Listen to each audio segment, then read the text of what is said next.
মশগুল আমি থাকব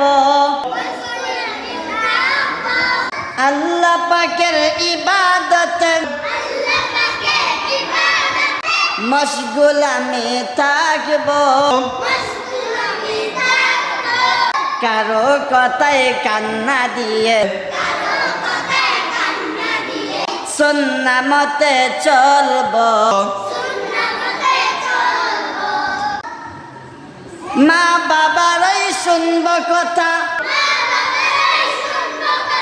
পড়ালেখা করব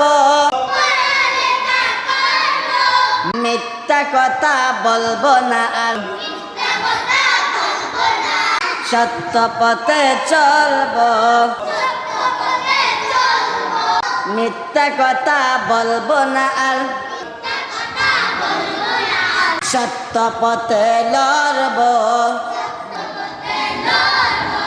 সত্য পথে লড়ব